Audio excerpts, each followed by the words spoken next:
Are you wondering whether your credit score affects visa applications? Let's break it down.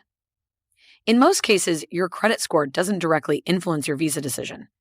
Immigration authorities focus on laws, your personal circumstances, and whether you meet the visa requirements. But financial history, including your credit score, can play a role in certain situations.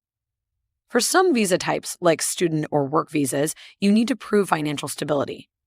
If a credit report is part of this, a low score could raise concerns about your financial reliability. If you're being sponsored, the sponsor's financial standing may be assessed. A poor credit score might affect their ability to qualify as your sponsor.